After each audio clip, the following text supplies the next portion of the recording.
Boa noite para todos.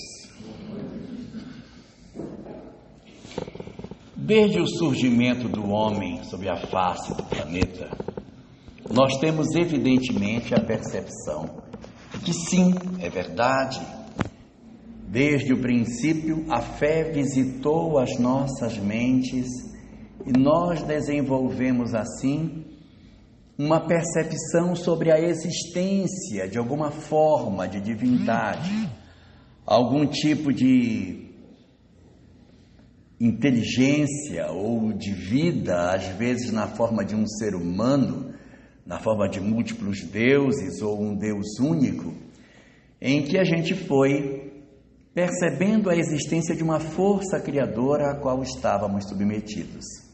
E foi dessa forma, desde o surgimento do homem, que nós percebemos que esse Criador, ou esses criadores, esses seres divinizados, mereciam da nossa parte alguma ação que nos levasse a verdadeiramente reverenciar a presença deles.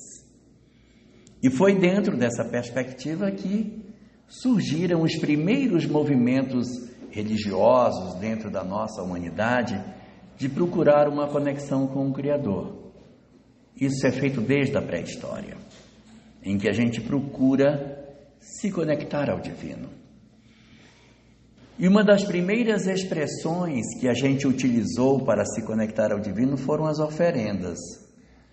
A gente chegava nos lugares e fazia ofertas aos deuses, oferenda aos deuses, para agradá-los, para dizer que nós tínhamos uma ação que merecia o socorro do Criador em nosso sentido.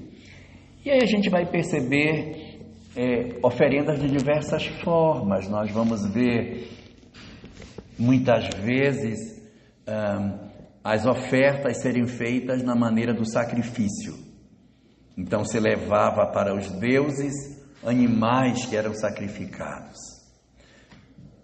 E a gente fica assim se perguntando, mas qual é o sentido que tem você sacrificar um animal para a divindade?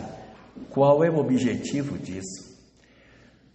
O objetivo das religiões antigas de fazer oferendas à divindade através de uma oferenda de um animal, fazer o sacrifício de uma vida, é para dizer mais ou menos assim: eu reverencio tanto essa divindade que eu sou capaz de abrir mão de alguma coisa em favor dela. Então eu tenho aqui esse rebanho cheio de ovelhas, vou pegar a ovelha mais bonita e vou levar para o meu Senhor. Então sempre que se fazia oferendas, as oferendas elas eram feitas em cima daquilo que era melhor. Então dentro de Israel, por exemplo, as ovelhas que eram entregues para o sacrifício não podiam ter um pelo preto, não podia ter uma mancha, não podia ter defeito. A pombinha tinha que ser totalmente branca. Essa tentativa de dizer que eu entrego para Deus o que não tem defeito era uma forma de dizer: olha o quanto eu te considero, que eu entrego para ti as coisas mais bonitas, mais vistosas, mais importantes que eu tenho para te dar como minha oferenda. E há alguns estudiosos que dizem que lá no princípio, quando Caim e Abel, que são seres mitológicos, faziam suas ofertas a Deus, Abel ia no rebanho, procurava a ovelha mais bonita e dizia: essa é a ovelha que eu vou dar para o meu Senhor. E já Caim não. Caim era agricultor, então ele fazia limpeza na horta e tirava um monte de coisa que não prestava, fruta que não tinha vingado, plantas que tinham secado. Ele juntava aquilo e ele fazia as oferendas do que não prestava. Então o texto bíblico diz assim, que Caim fazia ofertas a Deus e Deus não se agradava das ofertas de Caim, porque ele entregava para Deus o que de repente era entendido como não meritório, ou seja, não tem valor, pega a pior e entrega para ele. Então essa relação do Criador com as criaturas, ela se estabeleceu durante muito tempo através dessas oferendas que a gente fazia. Houve até períodos de sacrifícios humanos em que se fazia ofertas aos deuses, matando pessoas e entregando essas pessoas para a divindade. Isso aconteceu muito nos astecas. Era um povo muito marcado pela oferta dos seus inimigos para os deuses. Eles faziam uma guerra, todos os vencidos na guerra eram levados e mortos, entregues para o Deus Quetzalcóatl. Então, esse fenômeno de vinculação nosso com a divindade, ele é muito antigo. E na medida que o tempo foi passando e que a nossa sociedade foi se organizando de maneira diferente, nós começamos a fazer uma maneira de adoração a Deus a partir de uma conversa com Ele. Só que como nem todo mundo tinha habilidade para conversar com os deuses, nós criamos textos pré-formatados nos quais a gente se comunicava com o Criador. Determinadas pessoas que eram entendidas com melhor conhecimento espiritual criavam os textos. O texto vai ser esse aqui. E aí essas pessoas, elas ofereciam essa percepção de como é que se conectava. Tinha uma receita do que falar. Então você vai dizer desta maneira para que você consiga se conectar ao nosso Senhor ou aos nossos senhores. Dentro da cultura do mundo egípcio, havia uma coisa muito interessante.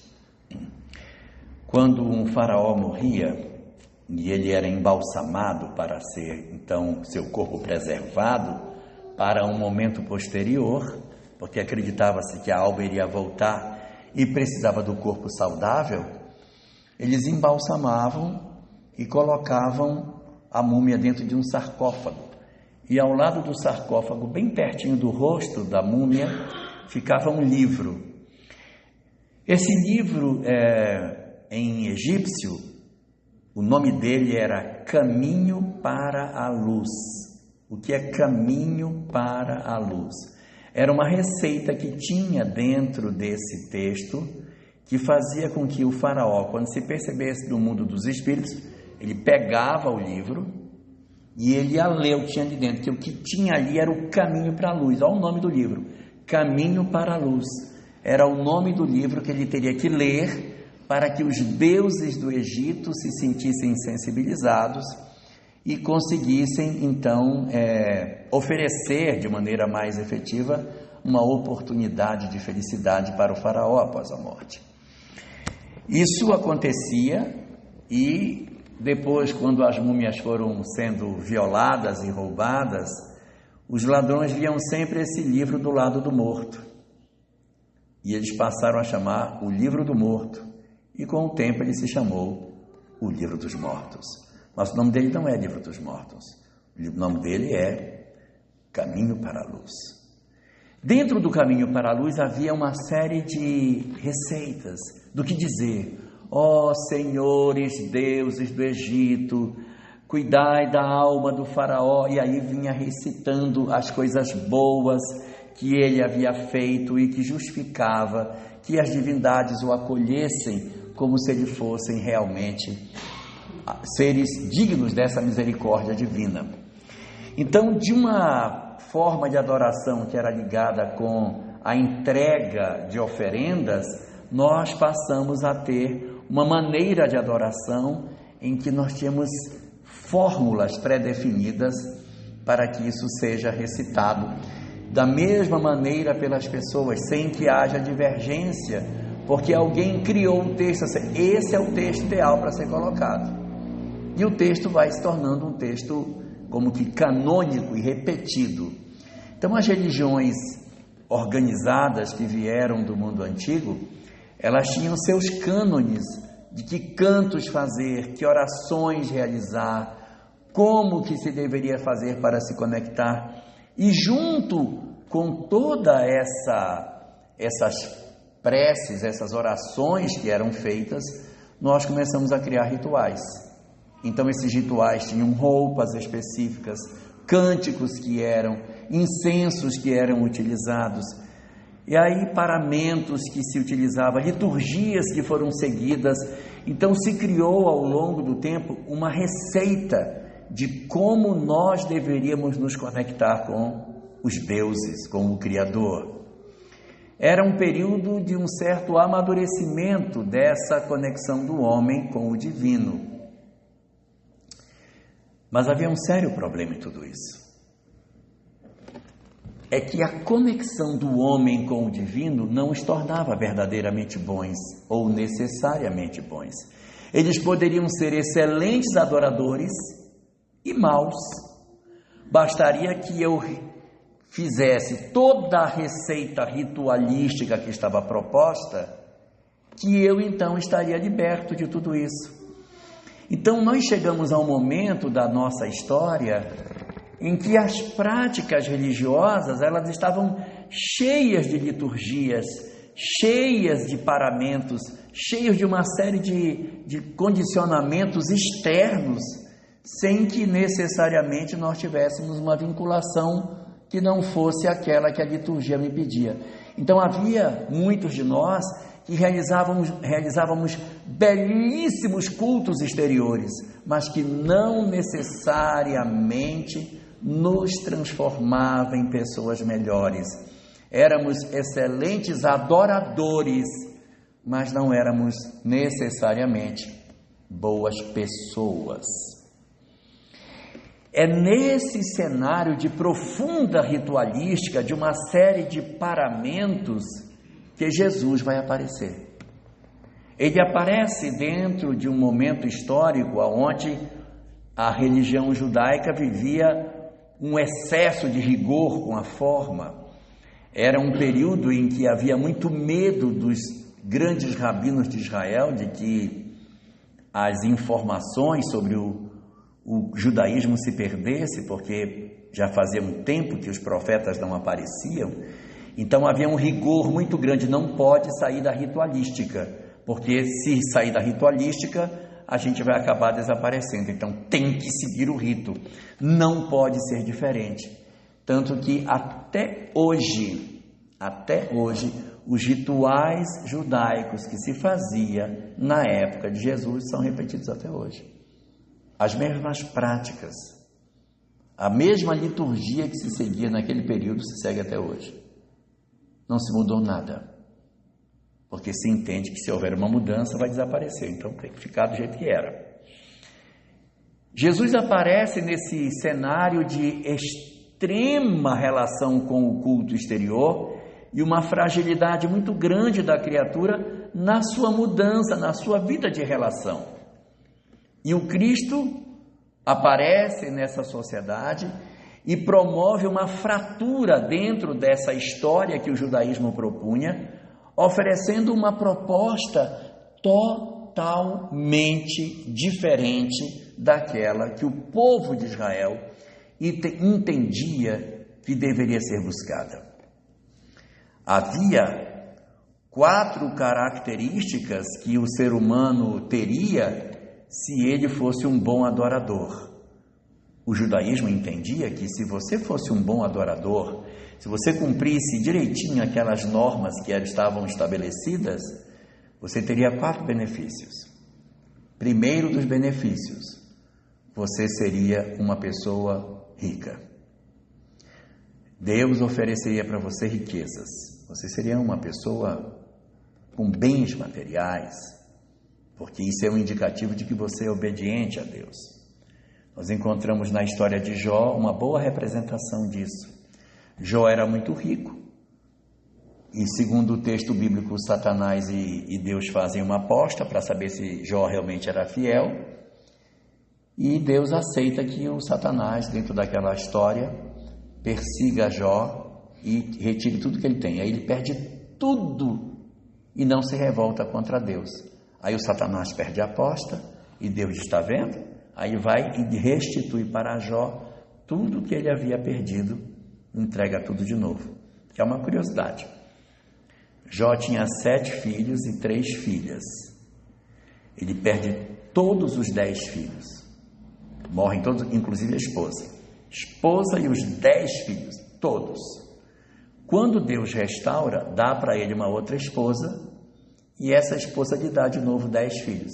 Como se esposa A e esposa B fosse tudo a mesma coisa, os 7 filhos A fossem igual aos 7 filhos B, e as 3 filhas A fossem iguais às 3 filhas B, e fica tudo certo, porque mulher é a mesma coisa, e filho também é a mesma coisa, então não faz mal, fica tudo certo, está tudo resolvido, né? Então você vê aí uma tentativa de reconstrução dentro de um cenário dessa natureza. E Jó volta a ser rico e volta a ser uma pessoa com toda aquela fartura pela obediência que ele tem ao Senhor. Então a primeira característica é a riqueza. Mas se você for rico e ficar sendo rico do mesmo jeito a vida inteira, também não vale a pena. Então tem uma segunda característica: você tem que ser rico, mas próspero. Você tem que ser rico e cada vez mais rico. Você não vale a pena. Então você vai rico hoje, amanhã você está mais. Então tem que ter prosperidade. Uma terceira característica: não adianta nada você ter todo esse dinheiro, tudo isso e morrer cedo. Então você tem que ser longevo. Uma terceira característica é viver muito. Então se você obedece a Deus, você vai ter uma vida longa, uma vida maravilhosa. Então você é rico, próspero e longevo, vai viver muitos anos, vai ver os filhos dos seus filhos, o que é uma coisa maravilhosa. Você conseguir enxergar seus netos naquela época era um espetáculo, você chegar até a idade de ver os filhos dos seus filhos. E a quarta característica é que, além de ser rico, próspero, longevo, não ia adiantar nada você ter tudo isso se você fosse doente e não pudesse gozar esse dinheiro todo. Então tinha que ser saudável, não podia ter doença. Então você não tem doença, não tem pobreza, você não morre cedo e ainda por cima é uma pessoa que cada vez está mais rico. Esse era o pensamento que existia se você adorasse a Deus. O Cristo comparece na sociedade e vira essa pirâmide de cabeça para baixo. Bem-aventurados os pobres de espírito. Graças te dou, meu Pai, porque ocultaste essas coisas aos doutos e revelaste aos simples e pequeninos. Conta a parábola do fariseu e o publicano, em que os dois entram no templo e o publicano é que sai justificado e o fariseu não sai, porque ele orava com contrição, enquanto que o fariseu orava com ostentação. Jesus vai chacoalhar as estruturas do pensamento judaico, propondo uma nova maneira totalmente diferente de lidar com a adoração. Ele diz: não façais como os hipócritas, que tocam as trombetas nos cantos das praças quando dão uma esmola. Imagina essa cena hoje, o cara lá na 15, chega lá, vai dar uma esmola, aí ele pega e toca a trombeta aí que eu acabei de dar uma esmola aqui. Veja o nível de ostentação pelo fato de se fazer um bem. A preocupação é excessiva com os aspectos ritualísticos, em que o Cristo dizia: não é o que entra pela boca do homem que faz mal, mas é o que sai. É o que sai. Então, vamos parar de nos preocupar tanto com as coisas exteriores e sim com as coisas interiores. Falava dos sacerdotes, que eles eram sepulcros caiados, pintados de cal por fora, mas cheios de podridão por dentro. Havia toda uma pregação desconstruindo essa ritualística, essa tentativa de que nós precisássemos ter uma regra de livros enormes de orações decoradas para que a gente pudesse realizar a nossa conexão com o divino. Havia uma preocupação enorme na simplificação dessa conexão do homem com Deus, tanto que, além de todas as estratégias que Jesus usou, ele também redefiniu Deus como sendo um pai, aproximou. Para os judeus, por exemplo, ele diz, tem uma maneira muito particular de se referir a Deus. eles chamam Deus de o nome. Então, quando eu quero me referir a Deus, eu digo assim: olha, Deus, graças a Deus que isso aconteceu. Não chama Deus, chama o nome. Por que o nome? Porque o nome é aquele nome que eu não posso falar. Então eu digo o nome. Igual algumas pessoas, quando querem se referir que o filho é muito danado, dizem assim: o meu filho é uma bênção. Então usa uma palavra para representar outra, e a palavra acaba mudando de sentido, porque hoje quando você quer dizer, olha, meu filho é uma bênção na minha vida, é mesmo, nossa, quanto problema que a gente dá. Não, ele é bênção mesmo, porque a gente já falou tanto de maneira desconstrutiva, que já está até mudando o sentido da palavra. Resultado, o Cristo viveu numa sociedade em que o nome de Deus não podia ser, até hoje não pode ser pronunciado, não pode ser dito. Então ninguém pode dizer assim, Deus isso, Deus aquilo, é só o nome. E quando se está dentro da sinagoga, aí tudo bem, aí você pode chamar de Senhor, que é Adonai. Mas Adonai só dentro das reuniões religiosas, dentro do ofício religioso. Fora de lá, só o nome que não pode ser dito. E o Cristo vem e diz: Pai, não é nem Senhor, nem Adonai, não, é o meu Pai. E aí traz uma proximidade enorme da criatura com o Criador. Então todas essas mudanças, elas em si já seriam assim uma transformação enorme. E o Cristo ainda avançaria mais nesse sentido, quando ele diz: olha, não pense que vai ser pela vã repetição das palavras de vocês que vocês serão ouvidos. Não precisa repetir, não façais como os outros que repetem exaustivamente as mesmas coisas. Quando vocês orarem, orem com simplicidade, fecha no teu quarto e ora. Por exemplo, você pode orar assim, deixa eu ver, você pode dizer: Pai nosso está nos céus, santificado seja o vosso nome, uma coisa simples, venha a nós o vosso reino, seja feita a vossa vontade, desse jeito.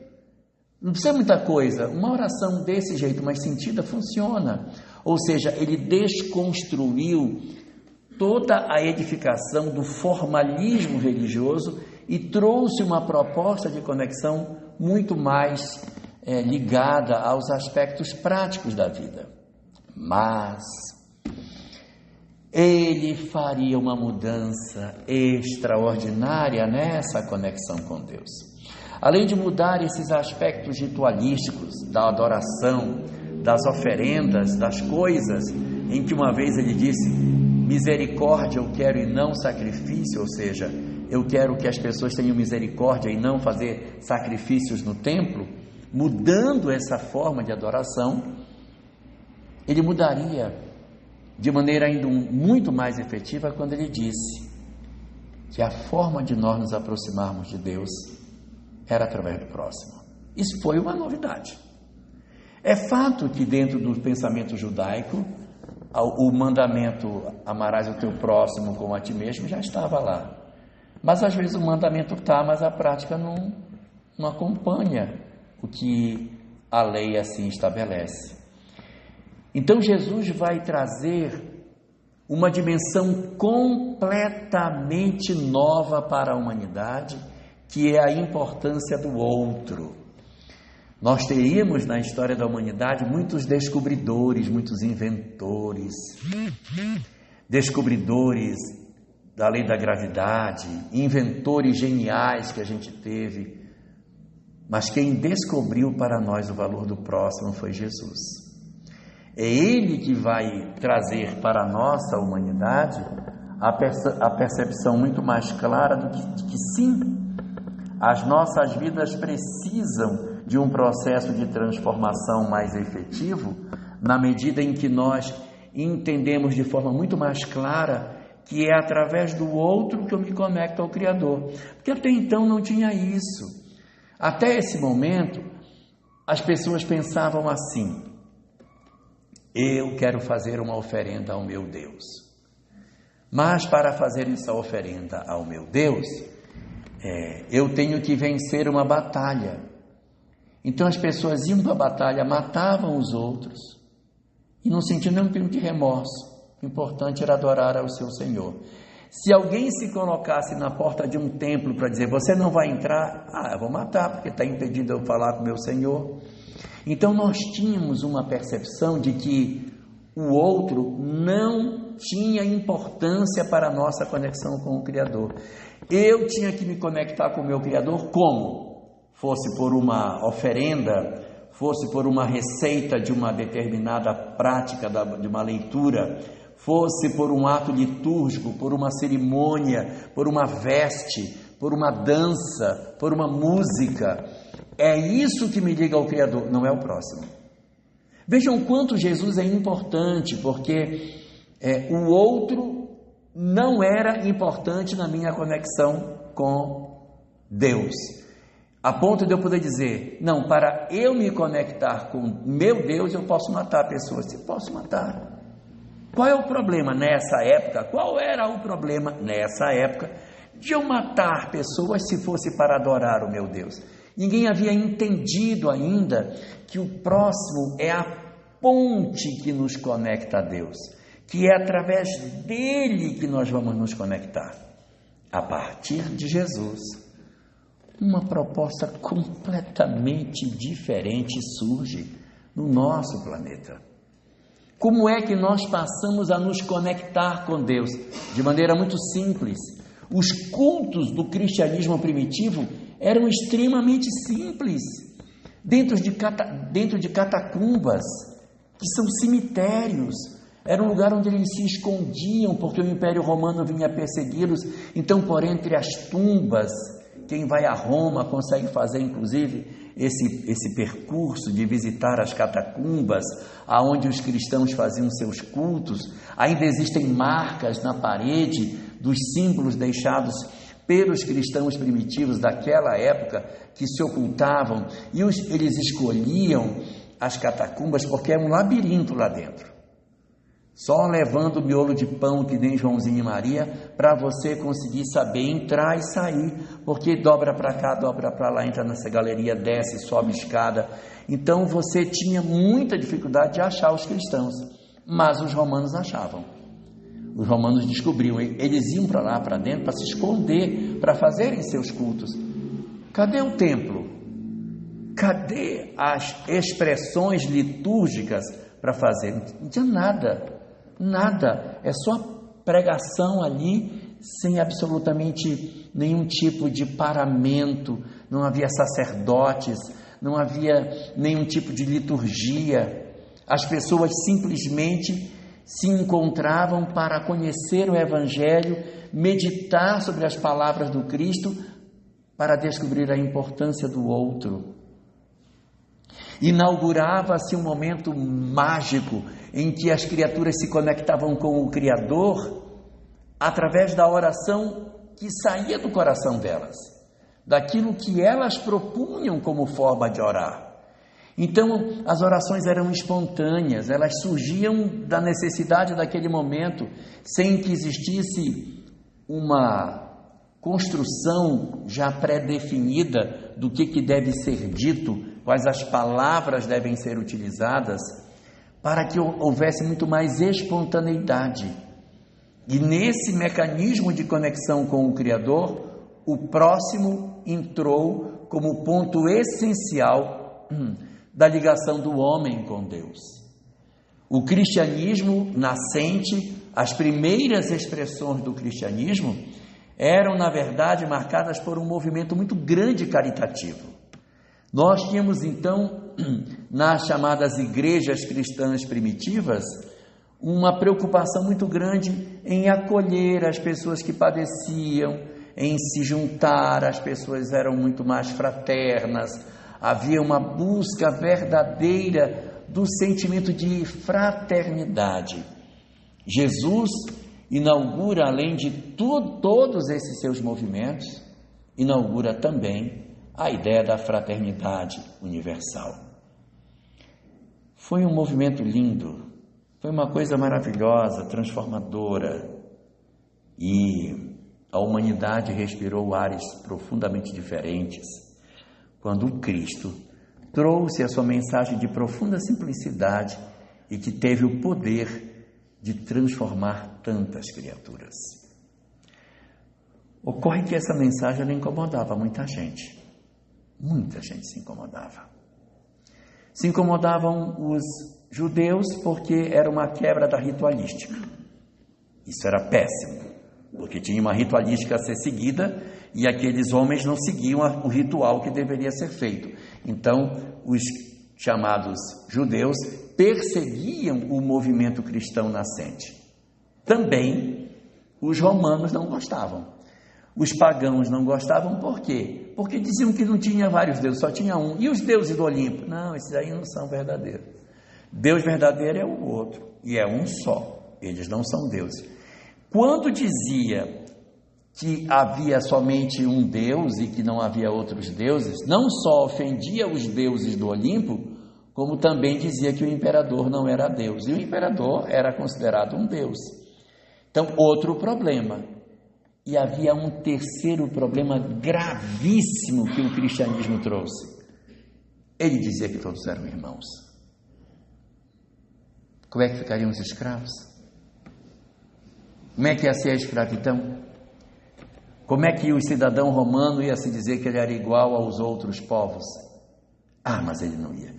Aquilo era uma corrupção dos costumes, aquilo era um absurdo querer igualar o povo romano aos outros povos escravizados por eles. Então tinha que ser perseguido mesmo.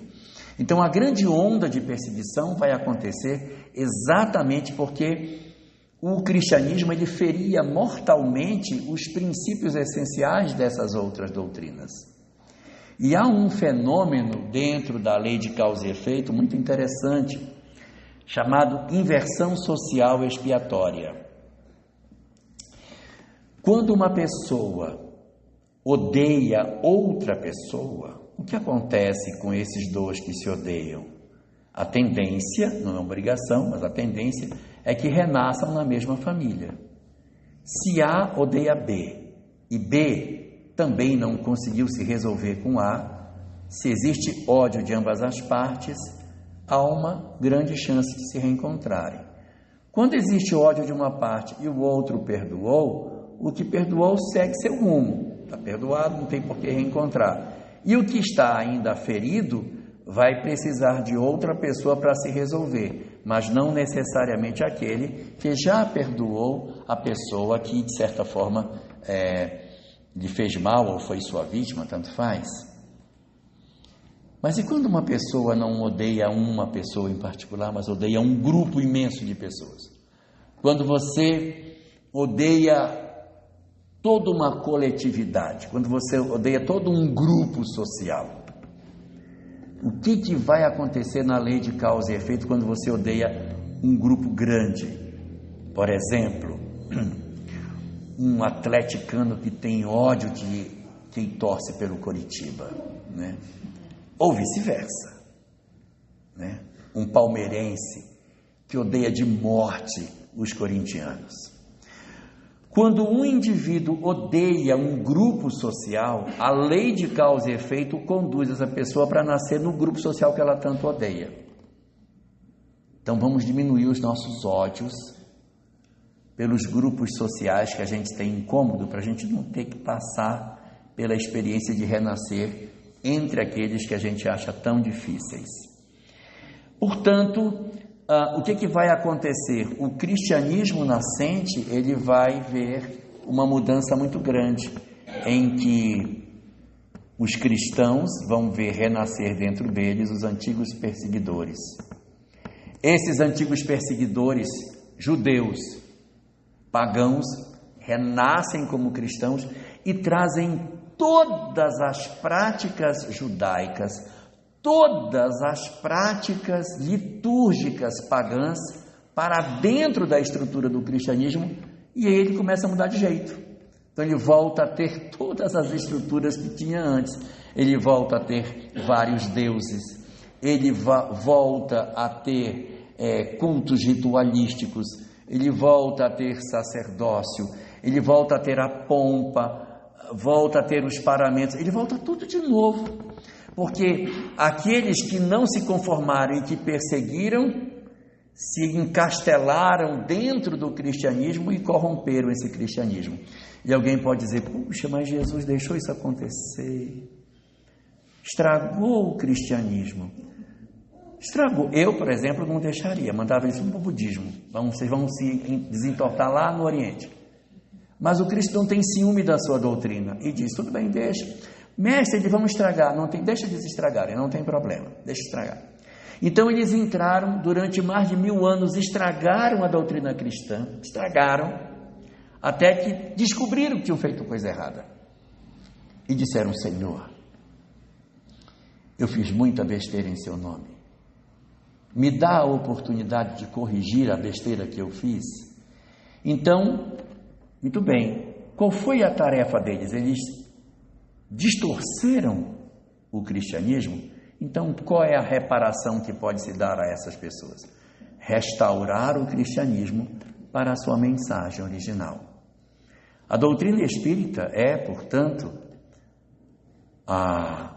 uma das expressões de restauro dessa mensagem do Cristo que está sendo restaurada nas suas condições de essencialidade, onde a gente pode rever Jesus sem sacerdotes, sem rituais, sem paramentos, sem liturgias, sem nada dessas coisas e com o resgate da importância do outro, Lorena, na nossa vida. A conexão nossa através do outro e também a nossa conexão através das nossas orações.